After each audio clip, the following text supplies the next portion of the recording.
Actress, Environs, and Beau Recall. Rushing Fall has Daddy is a Legend glued to her at the top of the stretch, and these two turn for home together. Bella Vey is third on the inside. Rushing Fall trying to shake away here with 1 furlong to run. Daddy is a Legend full out second. Environs is finishing well, so is Beau Recall on the far outside. Then it's Bella Vey, but it's Rushing Fall, and she's too good. She wins the Longines Just a Game. Welcome back to another edition of the Racing Rundown here on YouTube. I'm Eric DeCoster. In this edition, we'll be talking about the Grade 1 Jenny Wiley from Keeneland.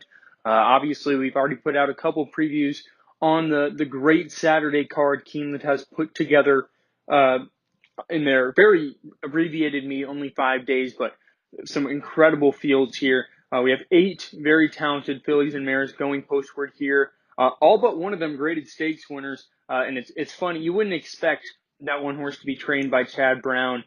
Even then, she's a classy filly. She's placed multiple times in graded stakes. We'll get to her in the preview later on. As we always do here on the Racing Rundown, we'll go horse by horse, discuss every single one of them and what they've done, what I like about them, what I don't like about them, before I go into the pace scenario and my picks. So we'll get right into it. Start with the number 1, Secret Message from the Graham Motion Barn. Always live in these graded stakes on the grass, especially with the ladies. Secret Message won the Grade 3 Mint Julep last time out. That was at 26-1, but it was that was much of an overlay. She was a graded stakes winner at 4 last year in 2019 as well. So she has a lot of class to her. Was just dismissed coming off the layoff, but ran a huge race to win that Mint Julep. Very impressive, especially when there were certain factors that didn't go her way, like the pace setup. A very nice ride. John Velasquez is back aboard. She has one run at Keeneland before in her career. That was at 3 in the QE2 Cup when she was a well-beaten 6th. Overmatched that day for sure. Actually beat by Rushing Fall, who's going to be your favorite in this race. Secret Message, that win last out was very nice, but it was a blanket finish. It's hard to say that she was the best horse when so many horses had poor trips and she worked out the best one of the bunch. In addition, some really poor form against this level last year in races like the Diana, the E.P. Taylor up at Woodbine, and some other races. It seems like those grade 2s and grade 3s are races that she can handle and be competitive in. But the grade 1 level, it's a different ballgame for her. She struggled at it. However, she is exiting the Mint Julep, and I'm going to talk about this now before I go any further. 4 horses in this race exit the Mint Julep in their last start. That would be the 1 Secret Message who we're talking about, the 2 Juliet Foxtrot, the 3 La Signare, and the 7 Altea. They ran first, 6th, 2nd, 5th, respectively. Obviously, that'll be a little bit more easy to understand when I touch on the horses individually. But that has been a really key race, a race where we've seen a lot of horses run in their next start and run very well. 3 next out winners, all at the stakes level, including a grade 2 win by the horse that finished 13th, Elizabeth Way, and then 2 minor stakes wins this past week from horses exiting that race. You also have a couple big runner-up finishes, like Beau Recall was second in the Just a Game. You had a second in an allowance race from Winning Envelope. So this race has produced a lot of nice horses, and you have 4 of them, and probably the best 4 from the race in this spot. So that'll be interesting to see how that plays out. We move on to the 2 Juliet Foxtrot. This is for trainer Brad Cox. Luis Saez actually gets aboard for the first time because regular rider Florent Angerou is up at Belmont Park this Saturday to ride Monomoy Girl. So pretty understandable. Juliet Foxtrot, a European import for Juddmonte Farms, who won her first 3 U.S. starts, including the Grade 3 Modesty last July. She has lost her last 4, but she's lost to the likes of Basilica, Uni, and Got Stormy. I feel like that's pretty excusable to be losing to those 3 horses. Last time out, her first run this year was a 6th, beating a length and 3/4 in the Mint Julep. Not a great start for her. She was heavily favored in that race. Didn't break very well. Had a little bit of trouble. And ultimately, like I said, ran 6th. But she's been very consistent, very classy. This race is a mile and a 16th, and I don't love her shortening up to that distance. I feel like she's probably a little bit more effective going like a mile and a quarter, a mile and 3/16. That's a distance she's won at. But nevertheless, I think she'll be just fine. She's a very classy filly, and I think she's very, very capable of winning in this spot. We'll talk about that more in a little bit. The 3 lost Signare for trainer Brendan Walsh. This filly was second last time out in the mint julep, beaten just ahead. Looked like she was going to win at one point. Great ride from Ricardo Santana Jr., who does get back aboard. Lost Signare, 1 win this year in 4 starts. That was the Sand Springs. 2 starts back at Gulfstream Park. She was a graded stakes winner at 3 at Belmont in the Wonder again. So a lot of nice class to this filly. It's going to be interesting. I was really surprised. She went off at 21-1 in that mint julep off of a stakes win because Juliet foxtrot took so much money. But that was a really nice ride, as I already mentioned, and a really nice run. One thing to note, if you're a speed figure person, she is dead last in terms of overall speed figures and power. She is well down on the totem pole there. So that is one knock against her, but she has ran some really nice races. She has placed in both of her runs at Keeneland, no wins, but she's also been losing to good horses in the process there. I feel like she's probably just a cut below the rest of the best horses in this race, but we'll see. It's anyone's ball game. It's a wide open race, and she is coming off 2 really nice performances. The 4, your favorite in the race, Rushing Fall. It's no secret why. 9 wins in 12 career starts, 4 wins in 5 starts at Keeneland. Her only loss came last fall in the First Lady behind eventual champion female turf horse Uni. On her seasonal reappearance, she took a very light version of the Bogey at Belmont about a month ago. Very easy group, but still visually very impressive. She did it all well. Just very classy. Grade 1 wins at Keeneland, graded stakes wins at Keeneland. She likes it here. She loves she loves the mile on a 16th distances. She's 3 for 4 at a mile on a 16th with a second. So that's something of note as well. Definitely the best resume coming into this race. I do wonder, though, how the pace scenario is going to shape up for her, and that is kind of where I question her. But on class alone, she's definitely the best in the race. And Chad Brown, always very dangerous in these graded stakes on the grass. The 5, Mutual Unusual. This is one of 3 horses that is coming in from Southern California to run in this race. She's probably going to be your longest, if not your second longest shot on the board. A consistent filly, but she hasn't won since last July in the San Clemente. She has dropped her last 6 efforts, however, has picked up 4 graded stakes placings in the process, 2 of those being grade 1s. Last out in the Gainley was 3rd.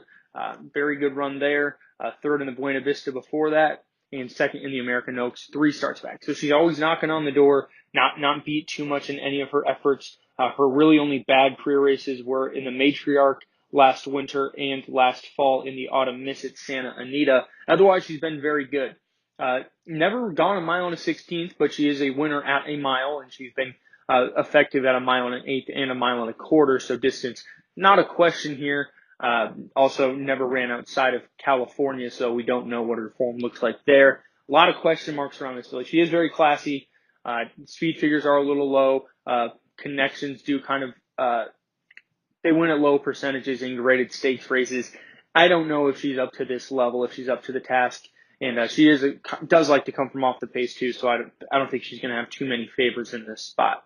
The 6, probably the most highly regarded Southern California shepherd, it's Jolie Olimpica, a Brazilian import who has won 2 of her 3 starts in the United States, 5 for 6 career lifetime. Her only loss came 2 starts back in the Buena Vista.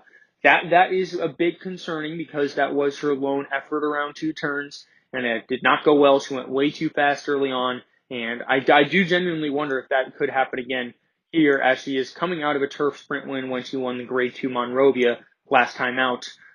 Very impressive win there.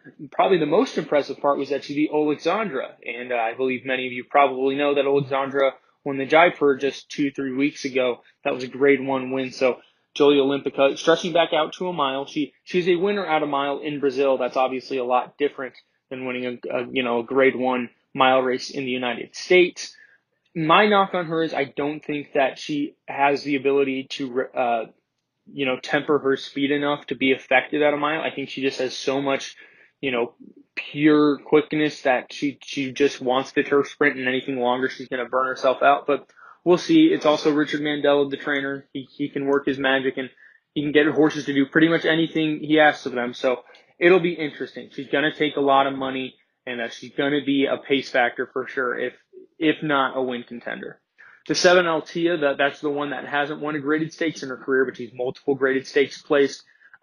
Fifth last time out in the Mint Julep, but beaten just a length and had a really rough trip in the process. Joel Rosario did not have the easiest go of it. Can't blame him on that one, though. Seems like every horse in that race had some traffic troubles. Before that, back-to-back seconds, beaten a neck and a nose, once in the Grade 3 Endeavor, and then the listed Benson Memorial down at the fairgrounds behind a horse who was actually on a bit of a winning streak. She's on the warpath, a very talented filly that she lost to. So nothing bad there, but it's obviously very concerning. She's never won a graded stakes despite being given ample opportunities to do so. I was talking about, if you go listen to my Madison preview, I talk about a horse by the name of Wildwood's Beauty, who always just seems to run down to her competition. It could be a grade 1, it could be a restricted stakes, a state-bred stakes, and she's always going to run the same race, but never going to be better than her opponent. And that's just kind of what Altea is. She could run in a grade 1, she could run in an allowance race, and she's going to run just fine, but she's never going to get the job done. One thing of note, it was a little bit ago, it was last November, but her last win was 5 starts ago in an allowance at Aqueduct, and in the process beat Mean Mary, who's quickly becoming a rising star in the female turf route division. So that there is some quality back class there, but her last 4 efforts don't suggest she'll get the job done here.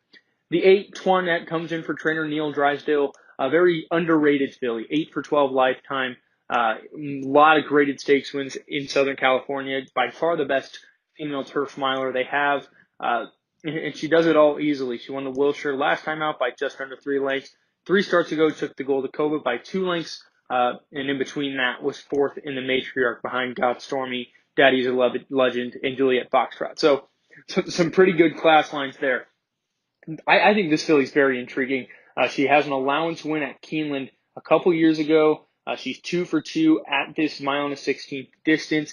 It's really just a question of if she can take that step up in terms of, beating this quality, because her 2 losses, in the last 2 years came in graded stakes behind the likes of Got Stormy, Juliet Foster, Vasilika. So there's obviously the question of, can she step up and beat these top level horses? She's come close, but she's never got the job done.